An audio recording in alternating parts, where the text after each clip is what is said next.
Jemaah di rumah pasti udah gak sabar nih menunggu pertanyaannya dijawab sama guru-guru kita di sini. Nah, makanya kita langsung aja masuk ke segmen Tanya Dong Ustadz. Kami semua tanya dong Ustaz.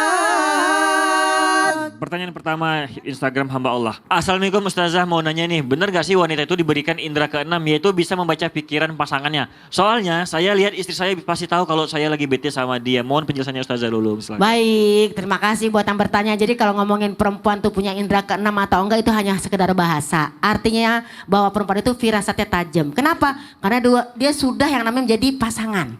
Sudah pasangan yang halal, udah bahasa kita mah sudah satu rumah, udah satu bahasa yang tepat. Jadi apa yang dikerjakan itu dia tahu berdasarkan firasat.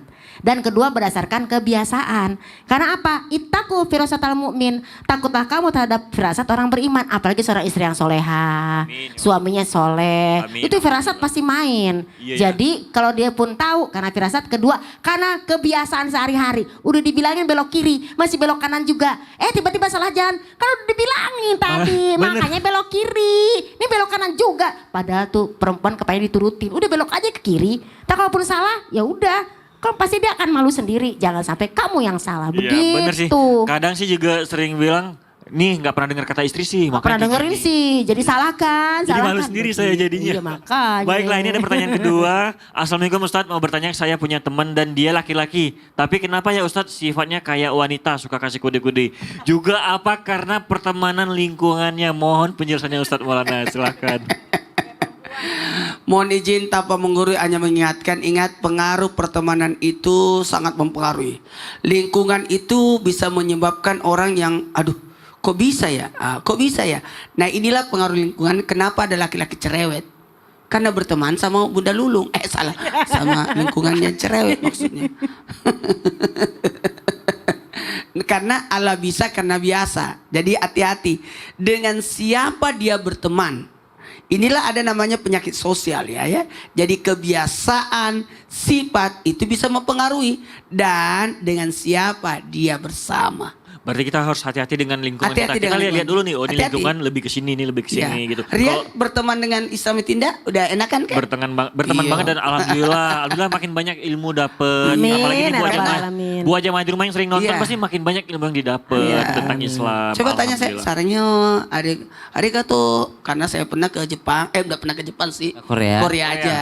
Tapi saya nggak ngikutin sih yang Korea-Korea. Oh gitu, Makanya. yakin. Iya bener. Oh iya. Tapi kalau istri ajak teman nonton ya ikut juga. Oke siap. Baiklah, selanjutnya kita mendengarkan muhasabah dari Ustadz Syam dan juga doa oleh Ustadz Syam. Silakan Ustadz. Baik, tapi guru-guruku jamaah Islam itu indah dimuliakan Allah Subhanahu wa taala. Ba'da naqul a'udzu billahi minasyaitonir rajim. Al-yawma nakhtimu ala afwahihim wa tukallimuna aydihim wa tukallimuna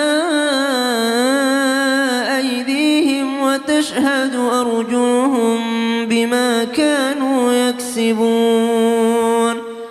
Ibu-ibu sabar kalau nggak mau pakai mulutnya untuk bicara hari ini karena akan ada hari di mana mulut kita sudah dikunci nggak bisa ngomong lagi. Tapi yang berbicara adalah tangan kita dan yang bersaksi adalah kaki kita di hari kiamat kelak. Kenapa? Karena mulut ini akan dimintai pertanggungjawaban. Kenapa di dunia ketika suamimu bertanya justru malah kau diam? Tapi justru giliran gosip, gibah kau paling banyak bicaranya. Kenapa di dunia ketika suamimu bertanya tentang keinginanmu karena ingin mewujudkan keinginanmu, kau malah bilang terserah. Tapi giliran kau ngomongin orang, mulutmu berbusa ngomongin orang, subhanallah. Maka mulut ini akan dimintai pertanggungjawaban di hadapan Allah Subhanahu wa taala. Begitu pula dengan kode-kode. Kode-kode yang akhirnya membuat salah paham. Maka subhanallah, segala sesuatu yang mengarah kepada keburukan berarti ia juga adalah keburukan. Berarti memberi kode tanpa penjelasan bisa jadi keburukan. Kenapa? Karena bisa jadi berujung kepada pertengkaran. Na'udzubillahi min dzalik. Bismillahirrahmanirrahim. Alhamdulillahi rabbil alamin. Allahumma salli ala sayyidina Muhammadin nabiyil ummi wa ala alihi wa sahbihi wa sallim.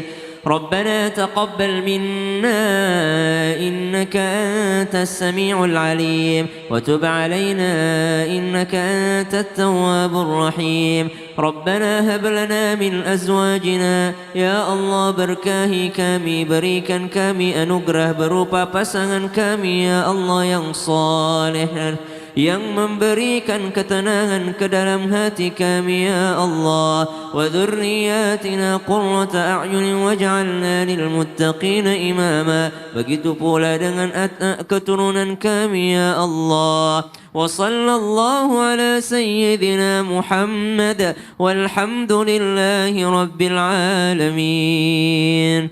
Alhamdulillah, demikianlah perjumpaan kita hari ini. Insya Allah besok kita bertemu lagi di Islam Itu Indah jam 5 pagi. Saya Teguh Rian, mohon maaf jika ada salah-salah kata dan perbuatan. Billahi taufik wal hidayah. Assalamualaikum warahmatullahi wabarakatuh. Waalaikumsalam warahmatullahi wabarakatuh.